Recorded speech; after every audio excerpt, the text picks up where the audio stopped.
Bapak Ibu Saudara yang dikasihi oleh Tuhan, Shalom. Selamat bertemu kembali pada pagi ini dalam sarapan rohani Jemaat Galangding yang Abian Base pada tanggal 15 Oktober 2022. Saya percaya kita semua memasuki pagi ini dalam keadaan sehat dan baik. Dan juga apapun keadaan kita saat ini, tetaplah bersyukur kepada Tuhan, karena Dia sangat baik. Saat ini mari kita membaca dan merenungkan firman Tuhan sebagai landasan di dalam kita akan memulai tugas dan pekerjaan kita sepanjang hari ini. Namun sebelumnya, mari kita berdoa. Bapa yang baik, Bapa yang sungguh mengasihi kami, dan yang sudah memberkati kami sepanjang malam di dalam kami beristirahat, sehingga pagi hari ini kami boleh menikmati hari Tuhan yang baru dalam keadaan baik, sehat, dan damai sejahtera Tuhan kami rasakan melimpah dalam hidup kami. Bapa, kami hendak memulai tugas pekerjaan kami pada hari ini, tetapi kami hendak mendengarkan dan membaca daripada firman-Mu. Urapi kami masing-masing dengan kuasa Roh Kudus-Mu, sehingga kami boleh mengerti dan memahami apa yang akan kami baca dan renungkan bersama, sehingga firman-Mu inilah yang akan menuntun hidup kami hari ini dalam tugas dan pekerjaan kami. Berfirman-Lah ya Bapa, kami hendak mendengarkan firman-Mu. Di dalam nama Yesus kami berdoa. Amin. Bacaan firman Tuhan pada pagi ini diambil dari dua bacaan. Yang pertama Mika 7 ayat 7 dan yang kedua Kolose 2 ayat 3. Kolose 3 ayat 2. Bacaan kita Mika 7 ayat 7, demikian firman-Nya. Aku ini akan menunggu-nunggu Tuhan, akan mengharapkan Allah yang menyelamatkan aku. Allahku akan mendengarkan aku. Yang kedua, Kolose 3 ayat 2. Pikirkanlah perkara yang di atas, bukan yang di bumi. Pikirkanlah perkara yang di atas, bukan yang di bumi. Demikian bacaan firman Tuhan pada pagi ini. Saya akan beri tema memikirkan perkara di atas. Bapak Ibu Saudara yang diberkati Tuhan dan dikasihi Tuhan, firman Tuhan menuntun kita agar kita tetap berpengharapan kepada Tuhan di dalam setiap kehidupan kita. Kita tetap mencari Tuhan. Apapun masalah kita, pergumulan kita, mari datang kepada Tuhan dan memohon pertolongannya. Kita telah membaca firman Tuhan dari Mika 7 ayat 7 tadi, di mana Mika dipanggil oleh Allah menjadi nabi. Mika menjadi nabi, banyak pelayanannya dilakukan pada masa pemerintahan Raja Hizkia. Nabi Mika dipanggil oleh Allah sebagai juru bicara Allah. Dia berbicara dengan kuasa dan ilham daripada Roh Kudus. Sehingga di sini dia tetap menyuarakan kebenaran firman Tuhan, walaupun dia hidup di tengah-tengah bangsa yang kurang mengasihi Tuhan. Pada zamannya juga bangsa Israel mengalami kemerosotan iman, di mana mereka hidup dalam kekerasan, ketidakjujuran, serta bertindak tidak adil dan penuh dengan kejahatan. Itulah merajalela di tengah-tengah bangsanya. Nabi Mika meratapi kebobrokan atau kemerosotan iman daripada bangsa Israel. Pada waktu itu mereka tidak lagi mengindahkan baktinya kepada Tuhan. Mereka tidak lagi mau berbakti kepada Tuhan, beribadah kepada Tuhan dengan sungguh-sungguh. Bapak Ibu Saudara yang dikasihi oleh Tuhan, di tengah masyarakat yang secara moral sakit Mika tetap mencari Tuhan. Mika tetap berpengharapan kepada Tuhan. Karena dia percaya dan tetap bergantung kepada Tuhan, Tuhan pasti akan menolong dan menyelamatkannya. Dan setiap permohonannya pasti Tuhan akan mendengarkannya. Sehingga Mika selalu menyuarakan suara Tuhan. Dia mengatakan bahwa kedatangannya membawa damai sejahtera abadi bagi umat Israel, membawa pengampunan dosa dan kepastian hidup kekal menjadi bagian bagi setiap orang yang sungguh-sungguh mau bertobat dan menerima Dia dengan iman. Itulah nubuat yang pernah disampaikan oleh Nabi Mika, yang terus disuarakannya agar umat Israel kembali kepada jalan Tuhan yang benar. Mika tetap mengharapkan kedatangan Allah yang dapat menyelamatkan. Ketika ia datang mencari Tuhan dalam doa dan pengharapannya, Nabi Mika percaya Tuhan pasti mendengar doa-doanya. Sehingga Musa dengan sungguh-sungguh menyampaikan seperti yang kita sudah baca, aku ini akan menunggu-nunggu Tuhan, akan mengharapkan Allah yang menyelamatkan aku. Allahku akan mendengar aku. Itulah iman daripada Nabi Mika. Bapak Ibu Saudara yang dikasihi oleh Tuhan, demikian pula dalam surat Rasul Paulus kepada jemaat di Kolose, dalam surat Kolose 3 ayat 2 yang mengatakan, pikirkanlah perkara yang di atas, bukan yang di bawah, bukan yang di bumi. Perkara di atas artinya mencari dan memiliki hal yang rohani atau hal-hal surgawi.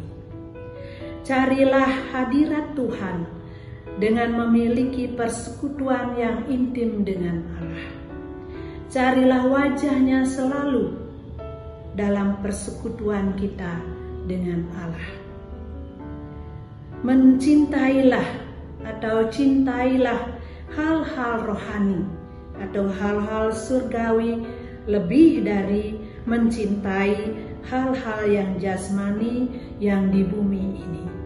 Karena kalau kita mencintai hal-hal jasmani atau yang ada di bumi ini, seperti misalnya mencintai uang, merupakan akar kejahatan yang sangat dilarang oleh Tuhan. Karena itu termasuk hal-hal jasmani yang ada di bumi. Oleh karena itu, cintailah hal-hal yang rohani. Carilah perkara-perkara di atas yang selalu menyelamatkan tubuh, roh, dan jiwa kita.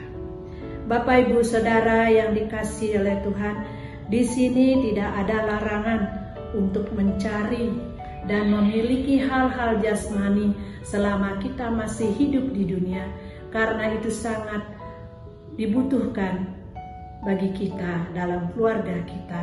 Kita perlu bekerja, kita perlu menerima berkat Tuhan lewat usaha dan pekerjaan kita.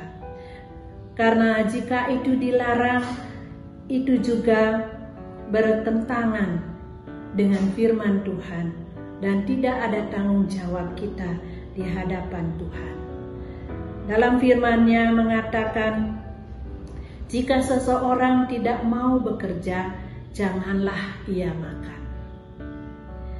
Maksudnya di sini Bapak Ibu Saudara yang dikasihi oleh Tuhan, ketika kita melakukan pekerjaan kita, usaha kita, biarlah semua itu kita pakai untuk memuliakan nama Tuhan. Disinilah Tuhan tetap mengingatkan kepada kita agar kita fokus kepada hal-hal yang rohani, lebih fokus hidup kita, pikiran kita, hati kita hanya tertuju kepada Tuhan, sehingga Tuhan tetap menjaga memelihara hidup kita. Seperti halnya di dalam Matius 6 ayat 33 mengatakan, "Carilah dahulu kerajaan Allah dan kebenarannya, maka semuanya itu akan ditambahkan kepadamu." Jelas sekali firman Tuhan dalam Matius 6 ayat 33. Agar kita mencari Tuhan terlebih dahulu, maka setiap usaha pekerjaan kita pasti diberkati oleh Tuhan. Marilah kita tetap berpengharapan kepada Tuhan. Kita pasti menerima keselamatan dan teruslah mencari Tuhan dan memikirkan perkara-perkara yang di atas selama masih kita hidup. Tetaplah cintai Tuhan melebihi dari hal-hal yang ada di bumi ini. Karena ketika kita mengutamakan Tuhan dalam hidup kita, maka kita akan dapat berkata, "Aku mencintai Tuhan selama hidupku." Dalam setiap hari, lewat sikap, perkataan, dan perbuatan kita. Sehingga kita bisa mengatakan, aku mau cinta Yesus. Kita akan mendengar sepotong lagu, "Aku mau mencintai Tuhan Yesus," supaya kita lebih meyakini bahwa dalam keadaan apapun kita tetap mencintai Yesus. Ku mau cinta Yesus selamanya.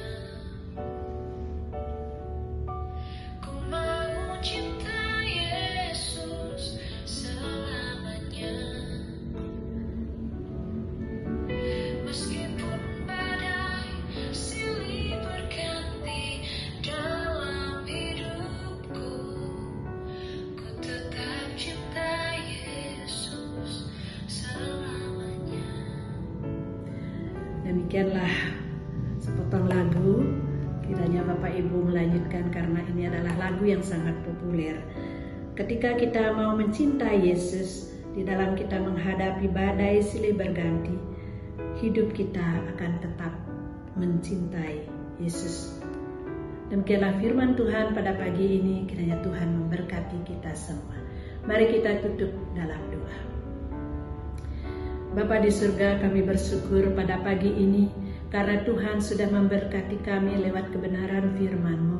Biarlah Tuhan memampukan kita dengan pertolongan Roh-Mu yang kudus untuk tetap setia di hadapan-Mu, mencari Tuhan, menyerahkan hidup kami sepenuhnya ke dalam tangan kuasa-Mu. Karena kami percaya bila kami tetap menyerahkan hidup kami ke dalam tangan-Mu, maka Tuhan akan memelihara kami dan berkat-berkat Tuhan akan melimpah dalam hidup kami. Berkati kami seluruh jemaat-Mu Tuhan dalam tugas pekerjaan kami masing-masing, baik dalam pekerjaan kami sebagai pengusaha di kantor maupun anak-anak kami dalam pendidikannya. Tuhan memberkati mereka semua, agar hari ini kami boleh menjalani tugas kami masing-masing atas pertolongan daripada Tuhan saja, sehingga kami boleh melakukannya sesuai dan seturut dengan kehendak-Mu. Bapa, kami juga berdoa buat seluruh jemaat-Mu dalam mereka menghadapi pergumulan, di dalam mereka menghadapi sakit penyakit. Kiranya Tuhan datang kepada mereka, memberikan jalan keluar yang terbaik dan memulihkan serta menyembuhkan saudara-saudara kami yang sakit, sehingga mereka boleh kembali memuji memuliakan akan nama-Mu. Kami berdoa bagi hamba-Mu, Ibu Pendeta, dalam pelayanannya. Kiranya Tuhan memberkati agar mereka dapat melayani dengan baik, dengan penuh sukacita. Kami juga berdoa Bapa bagi pemerintah negara kami. Kiranya Tuhan juga memberkatinya agar mereka dapat menjalani tugasnya dengan penuh hikmat dan takut akan Tuhan. Kami serahkan hidup kami hari ini sepenuhnya ke dalam tangan kuasa-Mu. Kiranya Engkau tetap menjaga memelihara kami, serta ampuni kami atas segala dosa dan kesalahan kami dan kekurangan kami, ketidaksetiaan kami. Tuhan, ampuni kami dan sucikan kami dengan kuasa darah-Mu. Di dalam nama Tuhan kami Yesus kami berdoa dan mengucap syukur kepada Bapa di surga. Amin. Demikianlah firman Tuhan pada pagi hari ini yang menuntun kita untuk melakukan tugas kita sepanjang hari ini. Tuhan Yesus memberkati kita semua. Shalom.